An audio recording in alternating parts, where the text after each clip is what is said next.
안녕하십니까.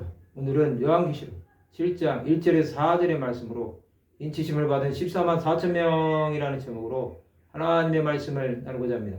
본 말씀은 이르에 내가 네 천사가 땅 내 모퉁이에 선 것을 보니 땅의 사방에 바람을 붙잡아 바람으로 하여금 땅이나 바다에나 각종 나무에 불지 못하게 하더라. 또 보매 다른 천사가 살아계신 하나님의 인을 가지고 해돋는 데로부터 올라와서 땅과 바다를 해롭게 할 권세를 받은 네 천사를 향하여 큰 소리로 외치리되 우리가 우리 하나님의 종들의 마에 인치기까지 땅이나 바다나 나무들을 해하지 말라 하더라. 내가 인침을 받은 자의 수를 들으니 이스라엘 자손의 각 지파 중에서 인침을 받은 자들이 14만 4천이니 이 말씀은 환난 시대에 대한 말씀입니다.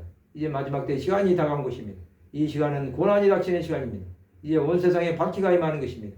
그 밖에는 성도가 감당하기 힘든 것이기에 하나님께서 통제하시는 것입니다. 마태복음 24장 20절에서 22절에 보면 너희가 도망하는 일이 겨울에나 안식일에 되지 않도록 기도하라. 이는 그때 큰 환난이 있겠습니다. 창세로부터 지금까지 이런 환난이 없었고 후에도 없으리라. 그 날들을 감하지 아니하면 모든 육체가 구원을 얻지 못할 것이나 그러나 택하신 자들을 위하여 그 날들을 감하시리라. 그때 구원받을 자들이 되어들으니 이스라엘 각 지파 중에서 인침을 받은 사람이 14만 4천 명이었습니다. 이것은 구원을 받을 사람들을 대표하는 숫자입니다. 성도가 환난을 겪을지라도 구원을 받을 사람들은 있습니다. 하나님께서는 택하신 영혼들을 보시는 것입니다.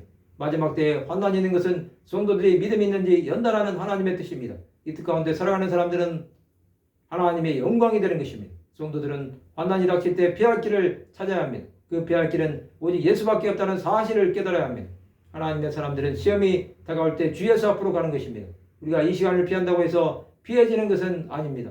그 시간을 피할수록 더 연장된다는 사실을 알아야 합니다. 우리가 시험을 통과하게 되면 그 시험 뒤에 오는 하늘의 복을 받을 수 있는 것입니다. 하나님께로 가까이 나갔던 수많은 사람들은 이 시험을 이겨낸 사람들입니다. 그들은 믿음의 선진들이 된 것입니다. 그러나 이 시간을 이겨내지 못하면 택함을 받았더라도 하나님의 구원에서 멀어진다는 사실을 깨달아야 합니다. 우리가 하나님의 뜻대로 살지 못할지는 각자의 선택에 달려 있습니다. 그러나 그 결과는 책임을 져야 합니다. 그 결과는 하나님 나라에 가느냐 못 가느냐로 갈리는 것입니다. 이 시간을 이겨냈던 믿음의 선진들은 지금 하나님의 품에 가 있습니다. 우리는 그러한 하나님의 사람들이 되어야 합니다. 오직 예수 안에 생명이 있음을 믿는 사람들이 되어야 합니다. 예수께서 구원하심을 열방에 전하는 하나님의 사람들이 되시기 바랍니다. 구원하심이 어린 양에게 있음을 찬양하는 성도들이 되어야 합니다. 우리는 주 예수의 구원을 온 열방에 나타내는 삶을 살아야 합니다.